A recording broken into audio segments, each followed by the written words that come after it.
I don't even remember where I left off. Man, it's so hot. All right, so I did the brown. It's not exactly the way I want. It's not as clean, but I'm gonna go around with the purple again to clean it up, and it'll look good.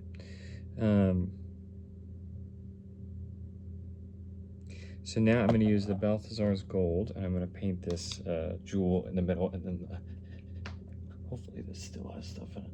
It's not dried.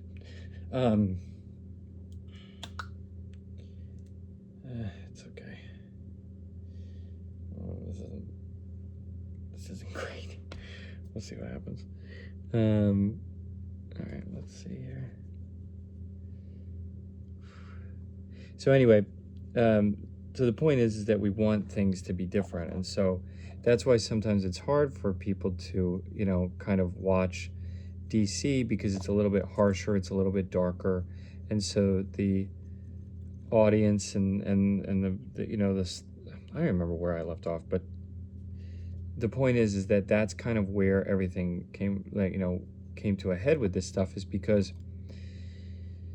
these people wanted a very Marvel-like storytelling where there is some harshness to it. There is some, like, you know, oh, you know, this terrible thing happened and these characters are sort of dying, but nobody actually ever stays dead. I mean, come on.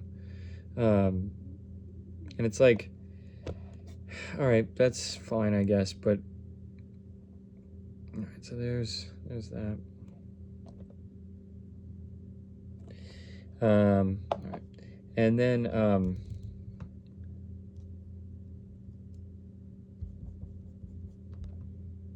what was I saying? I don't remember. All right, we'll leave that there.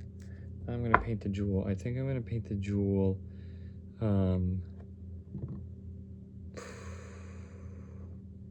I think I'm just gonna paint it the same color, I think. Let me see here.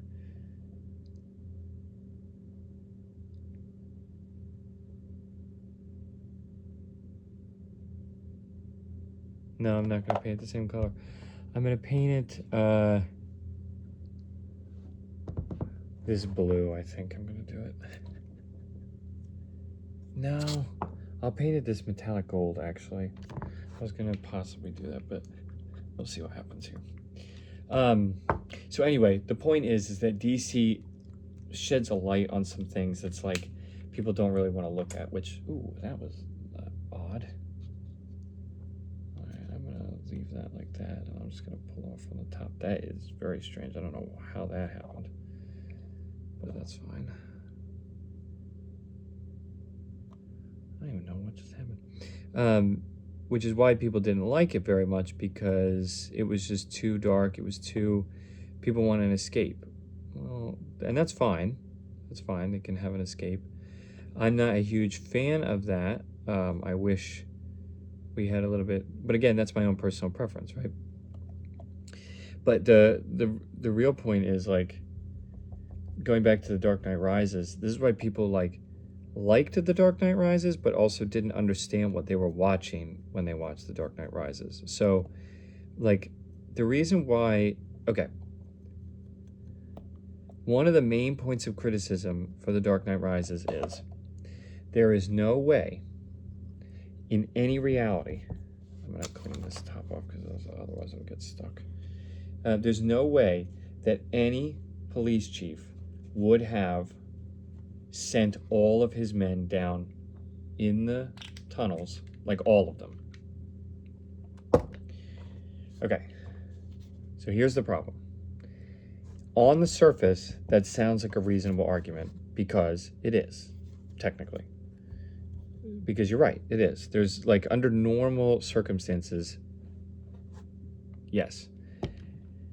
Now, this is not a thing of saying, well, Bane was an abnormal circumstance and he was just kind of nuts and these sorts of things. So I just painted this Balthazaars Gold, and I highlighted it metallic gold. Just kind of dry brushed it over. So now what we're going to do is we're going to paint these, you know what we're going to do? We're going to paint red next. We're going to paint the lightsabers and the jewel on the top of her head red. Then what we'll do is we will paint the across the torso and the wrists have some bandages, like some ties or whatever, and we're going to paint those. I'm not sure what color we're going to paint those yet, but we will figure it out. Okay, this got way stuck. Let's see. So anyway, the reason why it's not Bane, the reason why that movie is so it really is excellent, is because it's all simply about sin. So when you sin, and this is the interesting thing, when you sin, you don't, okay, for people who don't use that word, when you do something wrong, like you lie or you whatever it is, and you don't want to get caught doing it, or you don't want, oh man, this got totally stuck. All right, I'll use a different word. When you don't want to get caught, or you don't want to get found out or whatever, either during or after the fact, you don't act reasonable. You act a little nuts, and you'll double, and whether or not you want to, you double down. So we're gonna paint this red. You double down on your sin, and just that act in itself is unreasonable. And so the thing is that the way to understand The Dark Knight Rises is to literally understand the opening sequence about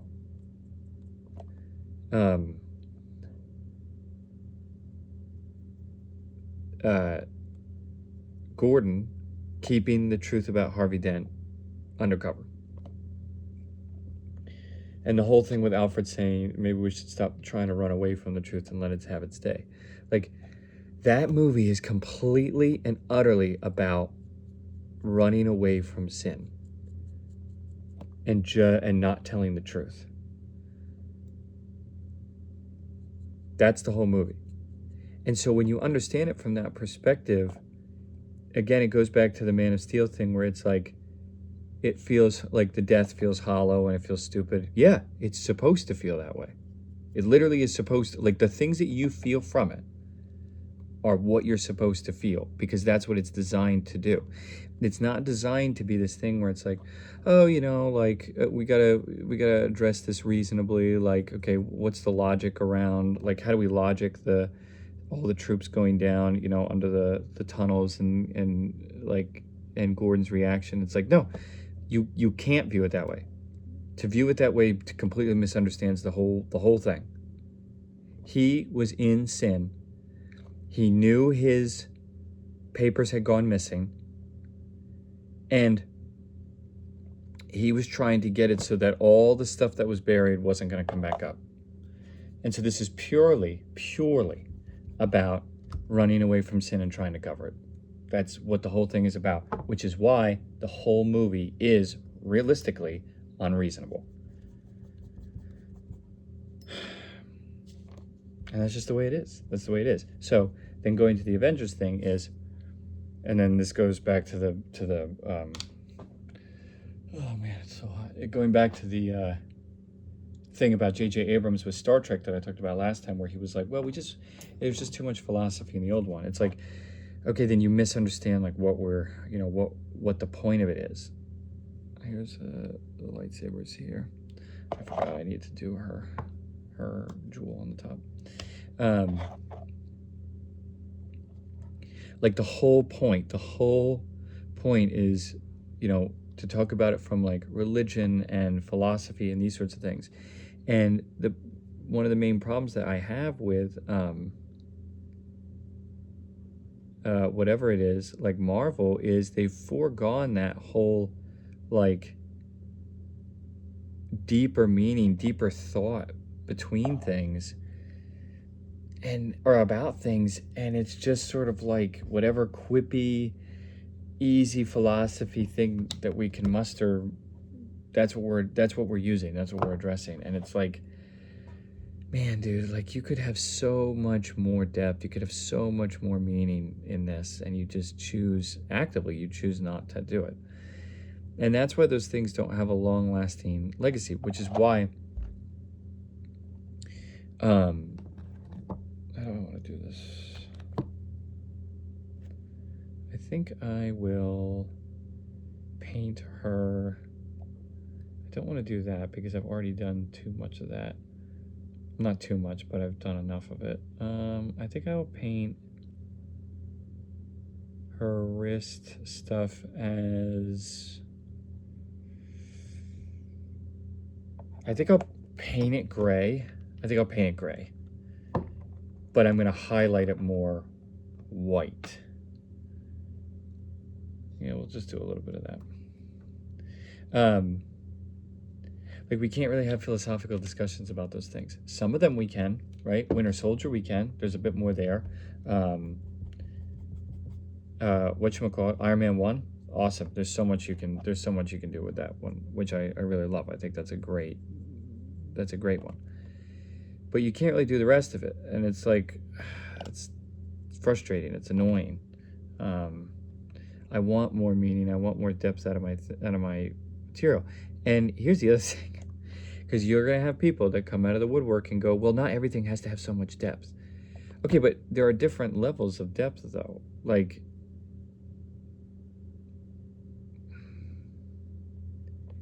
even if something isn't necessarily philosophically or religiously deep, it can still be smart.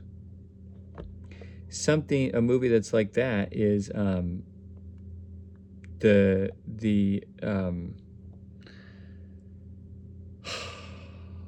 Lucy Liu, Cameron Diaz, what's her name on camera? Drew Barrymore, whatever it's called. Charlie's Angels. It's hilarious. Those movies are so good, but they're so smartly written. They're so brilliantly written. Or like, well, this I think is very philosophically deep, but it's a movie that not many people loved, but I think it's a cult kind of movie.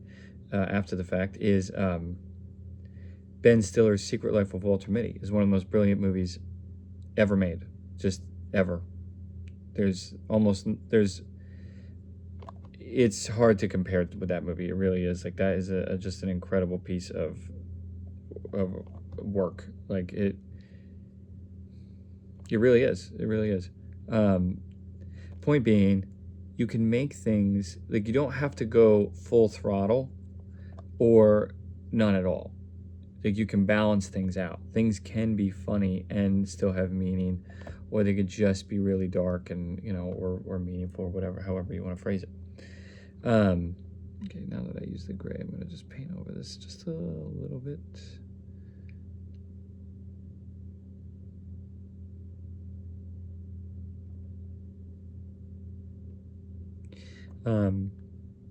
And that's more from a, writer's perspective, that it's like we've kind of, it's kind of like how Peter Weir talked about The Truman Show when it came out, where it was like, he was asked by an interviewer, like, don't you think that this is too much for people, that they're not going to understand it? And he was like, if you treat the audience like they're stupid, they're going to remain stupid. Like, you have to trust your audience. You have to trust that they're going to understand what you're doing, not in a facetious way or a way that lets you off the hook of doing things stupidly. Like, you still have to be smart in how you do it. All right, so there is. It's so hard to focus, but I'm very happy with this. I'm very happy with this. So that was the gray, and I redid some of the body area too, so that kind of worked out. So now what we're gonna do is, oh shoot, I didn't finish. I forgot the middle section here. So the reason I'm doing the gray here is because I know that I'm gonna highlight it something else. Now it might be white. I might do the white. I might do something else though, but the black just comes through too much, and it doesn't look good. So I am going to just give a little you know, base coat here so that at least when I highlight it, you know, whatever color, it's not inundated with black. Otherwise, it's going to be too much. So there's the little torso area that I forgot.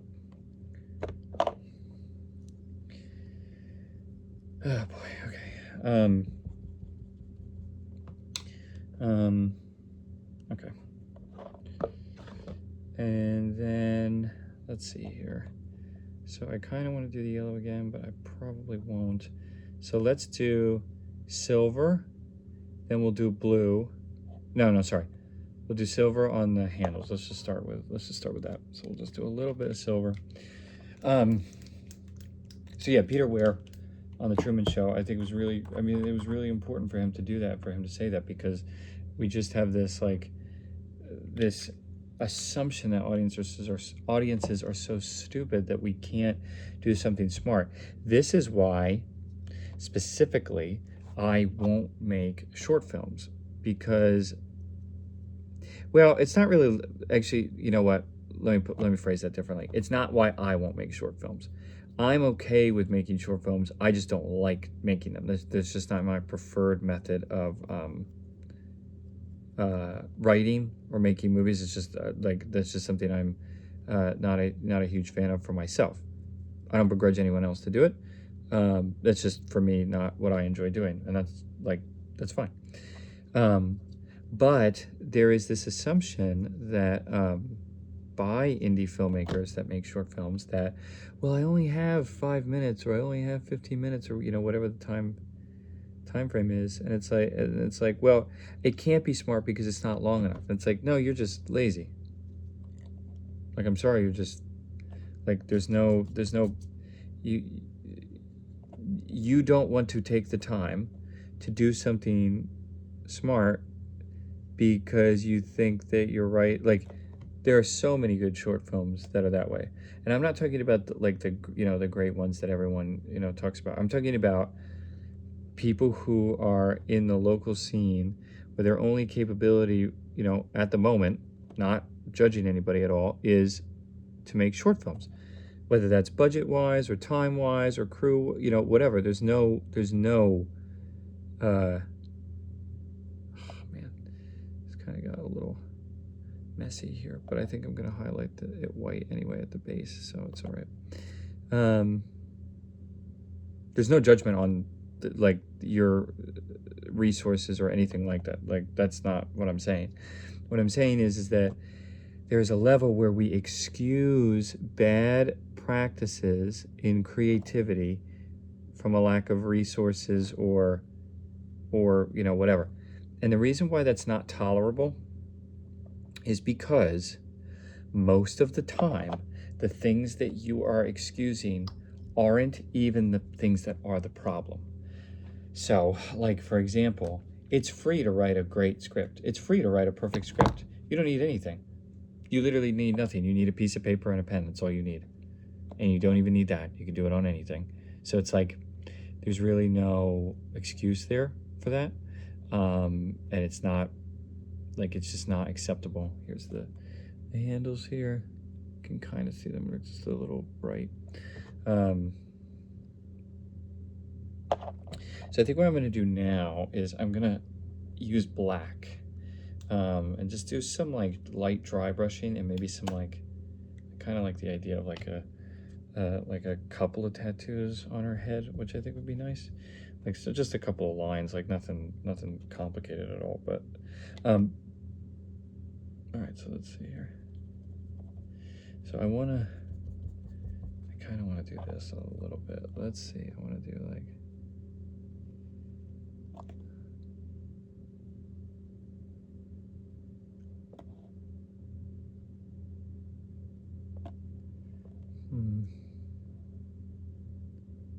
yeah, it's not enough. Let's see here.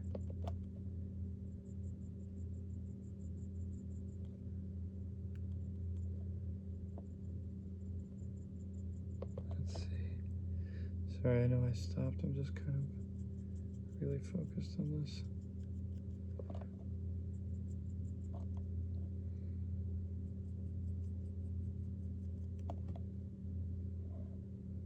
Yeah, that's good, I think.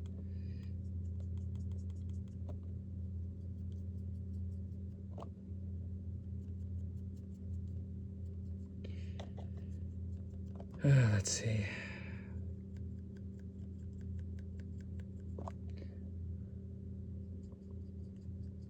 So anyway, I just think that there isn't really a whole lot of excuse for that.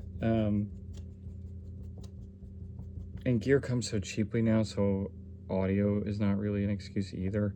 So it's like, and again, most of the time, it's not that these people are, you know, lacking of resources or whatever. It's they have the knowledge, they just don't really want to take the time to put forth a little bit more effort that would make their work not even stand out, but just be at a basic level of like, this is acceptable. Like I fail to see how avoiding knowledge that you have gotten is acceptable business practices. So that's my own personal thing when it comes to you know, art and the execution of it. Okay, I think I'm okay with this. So just highlight it black, and then we'll go into just dry brushing the whole thing white. But I'm going to do purple first. I kind of like these black bandages. Also, I kind of like the idea of just highlighting the, yeah, that's nice. That's really nice. I like that a lot. That's awesome. And then I'll show this in a second, but and then just a little bit, just to give it a little bit of depth. Right, and there it is.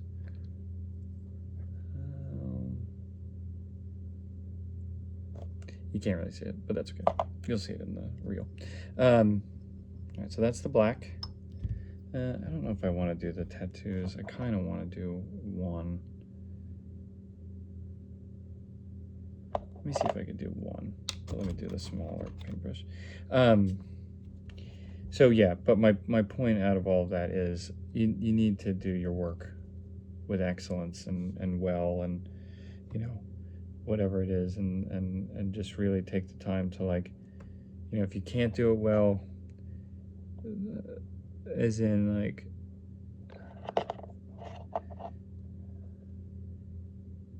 hold on 1 second, let me do this. Yeah, I'll do that. That's good. Yep.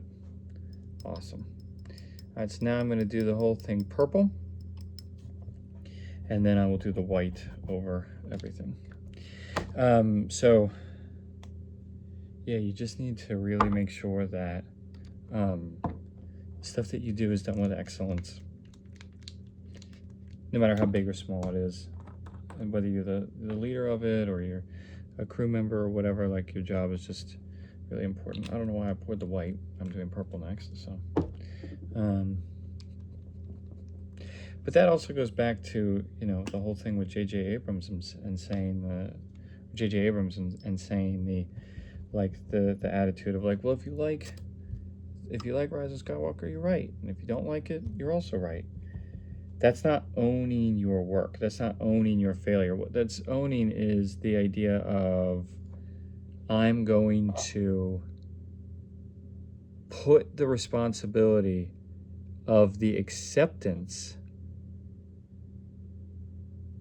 of this project on the audience, which again, to one degree is okay, right? Because the audience is going to be the one who, you know, likes it or hates it. Whether, however you feel about it is your own thing. But the problem is, and again, it sounds good on the surface, but really what's happening is he's saying, I don't take any blame for what the response is going to be because I'm saying that you're all right anyway. It's like, that's really scummy to do. Like, I'm sorry, it just is. So, and also I'm not sorry because I think he's a hack, so I don't regret saying that. But this kind of goes into why I am, like, the Writers Guild Strike of America, I was very unhappy with. Like, they had no right to march for some of the things. The AI thing, I get. Like, I definitely get that. However, I have a lot of problems with unions and things like that. So you all can hate me for that. That's fine. But my problem with it is you want job security. Okay. The AI thing, I get. I can accept that. That's totally fair. That's totally fine. However, basic job security, friend, why don't you do your job better? Like, it's because of you and your bad writing that all these movies have lost money. All of them. So why are we having a discussion about your job security when you can't even do your job properly when you have the job? Like, I need some kind of explanation for this because that makes no sense. Also, the Actors Guild getting in on that crap? Please, shut up and sit down because you have... those people are disgusting. They whipped everybody into a frenzy about it. And those people didn't even have a right to complain because they didn't even know what it was they were talking about. Again, certain things, I get the audition problem. That makes total sense. Again, I'm not denying certain parts of it.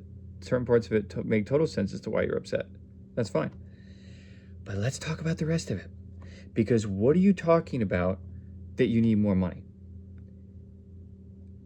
You do need more money, but not from the people you're claiming it from. And this is part of the, the problem with communism and all that stuff. It's entitlement towards people that you shouldn't even be upset at.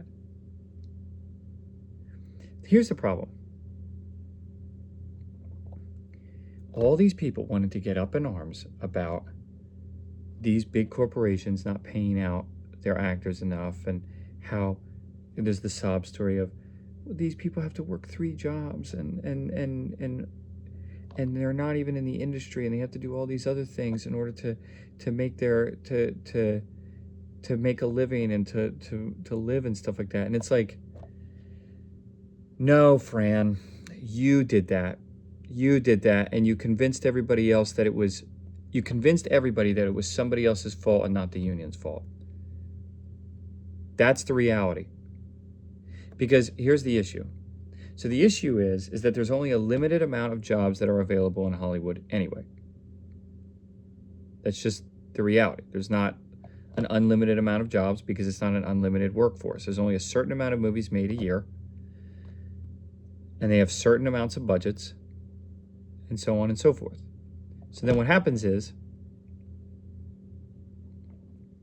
there's only a select few positions that exist for people to get. Oh, darn it, I painted her face. Oh, that's so annoying. It was so close to being done. All right, I'll wait for her thing to be done.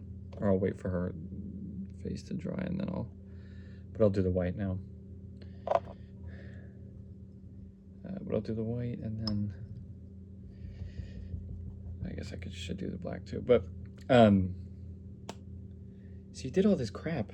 Like, so here's the problem. So you are the one who says there is all of these fees that have to be paid. Okay, so that's the first part. So that's you who does that, not the other businesses.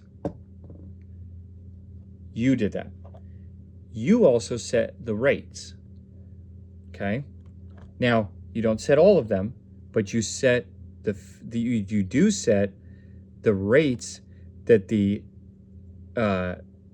actors have to pay to be in the guilds, like the fees, and they're all like you have to pay all the time.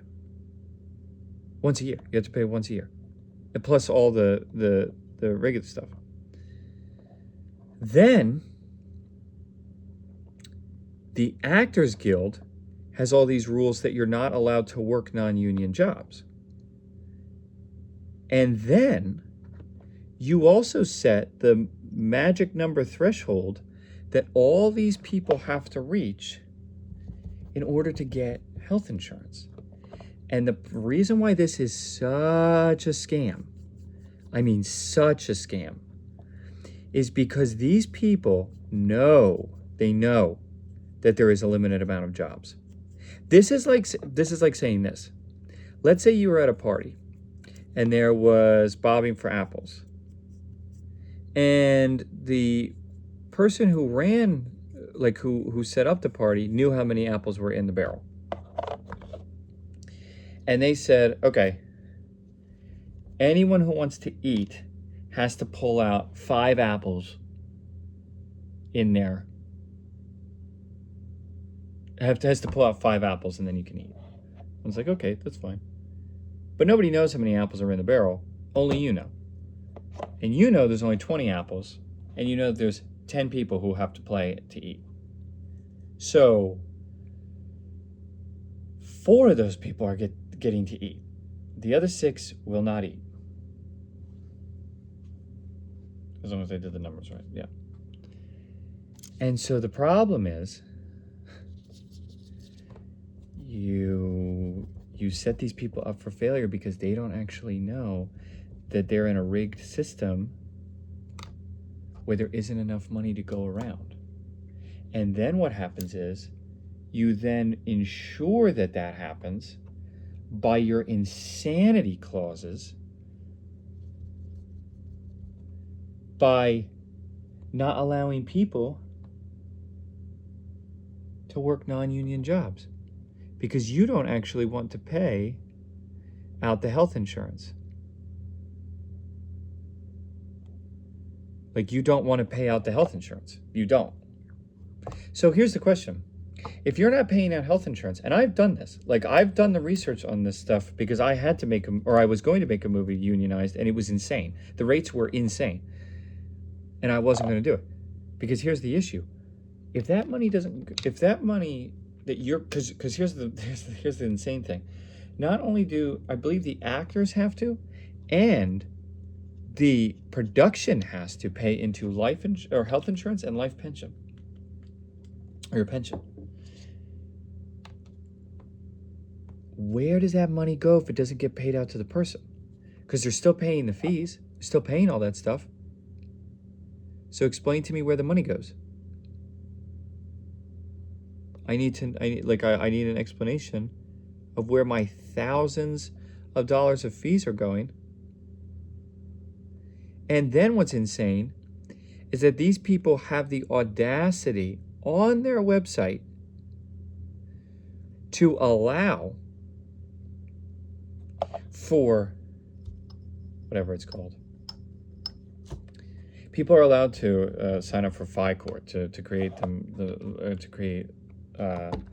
to make themselves as a FICOR member. And FICOR is just, what it means is financial core. So what that means is you still pay the fees and stuff like that, but you're not allowed to vote on member things. You're not allowed to be invited to certain things. But you're allowed to still work non-union jobs. Now that's fine. However, these psychos, because that's what they are, then go into this whole thing where on the website, they absolutely, I mean, demonize these people who do that, talking about how they are betrayers and like literally they're like that. We are like, I mean, I'm not part of the union or whatever, but I just mean like these people who have to eat because because this union made it so that you can't eat. Like, oh man, this isn't exactly the way I wanted to. I can't get that dry brush to do the way I wanted it to do, or the way I did it before. Let's see. But anyway, so they go into this whole thing, and they're treated as the most heinous, like, oh, darn it. That's not what I wanted to do at all. The most heinous betrayers of the Union, and like that they abandoned them, and that they, like, they're scabs, basically. Which I know is directly related to strikes, but it's like, no, these people are crazy. These people are insane. And what makes it worse is that they're doing things that are, like, highly questionable. Like, highly questionable. Like, when the Writers Guild strike happened, there was this FAQ on the website where they were like, you know, oh, there was a question where somebody was like, well, you know, if I see somebody who isn't union, you know, but they're siding with the corporation, they're breaking union, they're working a union, like a contract with somebody we're striking against, what can we do about that? And literally on the website, there was like, well, we can't punish them directly because they're not in the union, but what we want you to do is we want you to get all of their personal information so that we can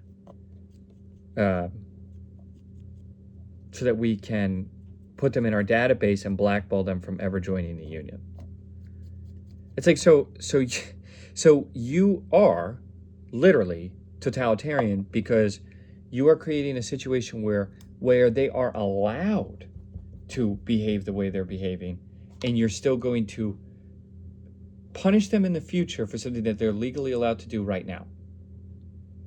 That's crazy. That's insane. That makes, like, that's evil behavior. It really is. And I don't understand how people accept that. I don't understand it.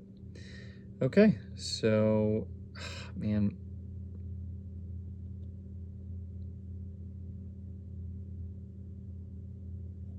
I mostly like it. There's just a couple of areas that I'm not a huge fan of, but that'll be good. So, all right, cool. All right, thanks, guys. Talk to you soon.